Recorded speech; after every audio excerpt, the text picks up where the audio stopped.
Sanibona bafethu uVanelo. So imatch elandelayo Orlando Pirates bayodlala against iChippa United. Bayodlala le eKings Park Stadium ngo3 o'clock ngesonto ngomhla ka16 August.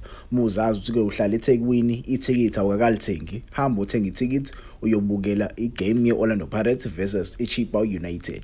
Le game kimnandi ngoba izobidlala ngempela sonto okuzobe kuyiSunday, yabo. Uzokwazi ukuthi ke uthenga ithikithi uyobukela igame mase ke ubuyele ekhaya ulungisele ukuthi ke uye emsebenzini noma ke uye esikoleni ngakusasa. So hlalani nje bafethu niyothenga amathikithi sihambe siyobukela igame. Kodwa ke ngizoshaya nje ilineup prediction yami, indlela Orlando Pirates ekumele uapproach ngakhona lo mdlalo lo ukuze ke sizokwazi ke siwine le game sibe nawo amaphuzu. Ngiyazi kusase early kodwa ke kuhle ukuthi ke uqale isizini yakho kahle, uthole amaphuzu akahle, ungatatazeli isizini masizophela masocabanga amaphuzu okumele uwawine kuma games esasanda kuqala, yabo. Singafani njengala season. So ilineup prediction la mina ngizoyishaya, ungitshele yakho kuma comments ke ingabe yipi ilineup prediction ongayenza wena ngokwakho. Mina ke le eyami ungayigxeki, yabo. Angifuni nje ukuthi oyigxeke yami, ungitshele yakho kuma comments ke wena ngokwakho ungayiapproach kanjani le game. First and foremost niyamazi ke ugoalkeeper mina ngihlezi ngimqalisa kula lineup predictions ubani na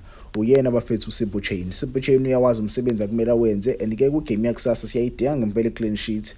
uSipho Chain kumele aligcine irecord lakhe. Last game umjita ke uhlulekile ukwenza lokho econsider ipenalty, kodwa ke siya understand ipenalty ifana njengelotho, yabo. So obviously it was inevitable ukuthi ke umjita ubengayivimba le penalty because uNgwenya is a new player la ku Premiership. Ajwayelekile ukuthi ke simbone edlala kuona ama club, yabo. So ipenalty yakhe bengayaza kwazi ke avela ivimbe kanjalo. So I give him that umjita. But again, next game against the Chippa United, you know Chippa United your former team, kumele wenze sure ukuthi ke uyayigcina clean sheet kona ke sizo retainer the award owayithola last season. Mase ukuthi ke the defense ezodlala phambi kwakhe, I'll still keep the same defense okuba na uSibisi and uCM. I feel like ukuba khona kwaSibisi it provides the order, yabo. I feel like ucoach kumele athathe decision ebalekile kule defense yeOrlando Pirates, because I remember when uSibisi was not around when we played against the Durban City,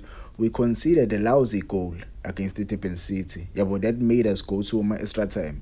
But ke ukuba khona kwaSibisi make the defense ibe nayo iorder, yabo. Siba nayo iorder, bajita bayawazi ke baqoqeke emuva ba understand izinto abazenzayo. It was a pity ukuthi ke we conceded a penalty last game, yabo. A minor mistake made by Nosibelebele. I feel like the pitch was very wet, so it made the boy trip and, yabo, hold on the player AmaZulu masebawo bawu2. But ke I like the defense, abajita bayawazi umsebenzi emuva. Let's hope nje ucoach ke uzayithatha idecision lebalekile khona ke ezokwenza idefense yethu balance.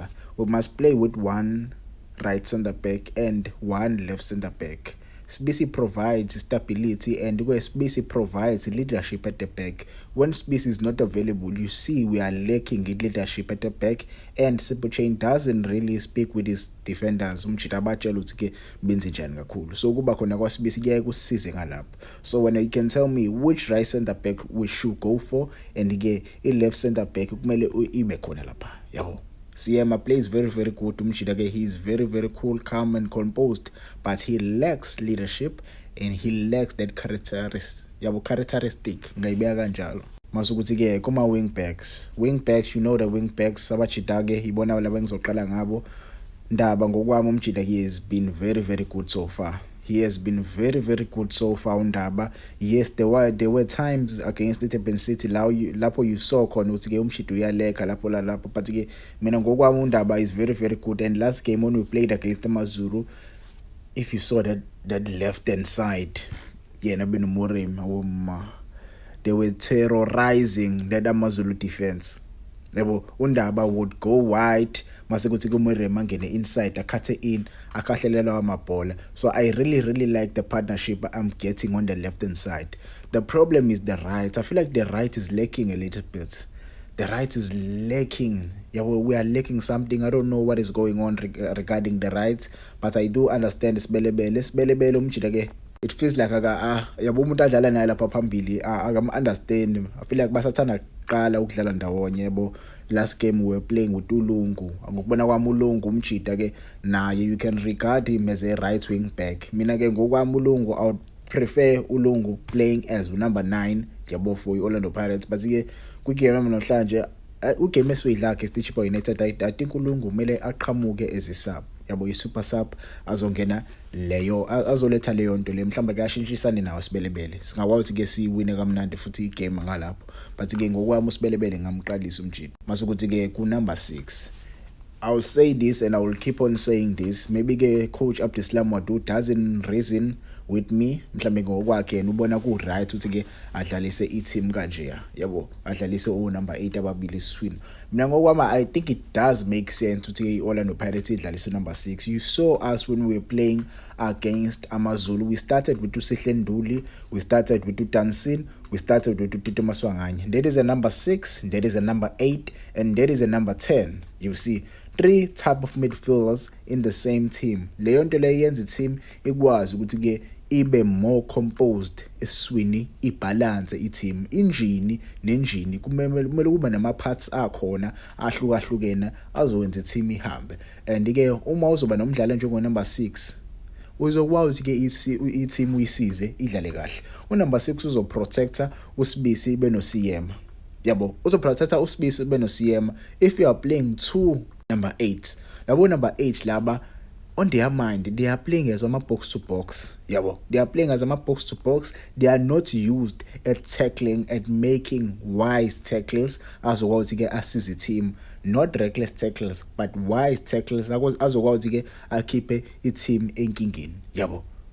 Number 6 uyakwazi ukuthi ke a-protect if uSibelebele phambili, if uNdabe phambili azo at space azovala lapho yabo, kudlala kwe-back 3 emuva bayakwazi ke bakwenze lokho. So mina ukubona kwami I feel like sayidinga number 6, and ke we have a number 6 which is Mthiyane. Mthiyane is a very good number 6 for Orlando Pirates. Why not play Mthiyane yabo? Mina ngokwami I would start Mthiyane. I feel like it is the high time umjida ke uyayithola game time.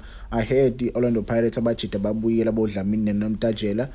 They are currently training with the team bakhona njengamanje eThekwini behlile after the injury of uTalente Mbatha with uSihle Nduli. So they are currently training with the Orlando Pirates as we speak here in Durban. So ukuthi ke abadlali engabadlalisa phambi kwakhe ubani na uMthiyane, I will play uDansin and uTito Maswanganye. The 2 players they connect very good. If you saw that game, many people I don't think they watched the game.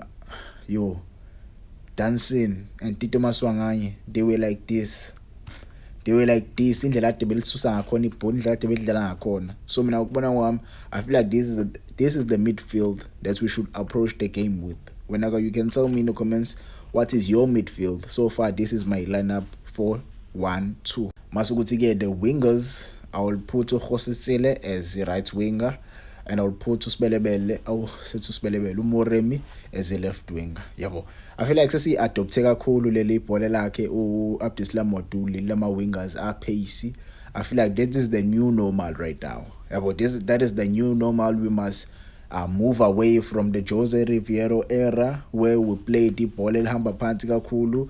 So right now we are playing with speedy wingers, and you need a player like Khositsile, a player that can cut in and shoot. But Khositsile, for me, I think the boy needs to work on his end product. He's a very good player. He's straightforward. He can take you on, but his end product is very questionable. So he must work on his end products. But big ups to yena umjida ke. Let's hope umjida ke going forward coach uzokwazi ke amnikeze more game time. Mina ke ngamqalisa I right winger for Orlando Pirates.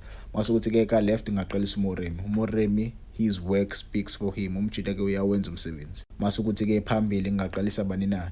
Ngaqalisa yena ke uHaaland bafethu uPedersen. I feel like umjida sekuyisikhathi Orlando Pirates ke ishilo ngosikhathi khuluma nabayindaba yasho ukuthi ke uLuthuli benoPedersen they are on the selection ye-strike ukuthi ke ngenze abadlali. So between yena benoluthuli singababona bedlala, singesazi ukuthi ke ubani ozokhethwa between bona. Ngabe uLuthuli, ngabe uPedersen? You can tell me in the comments who are you putting, but again this is my lineup mina ngokwami. I think iChippa United la ingawuthola u3.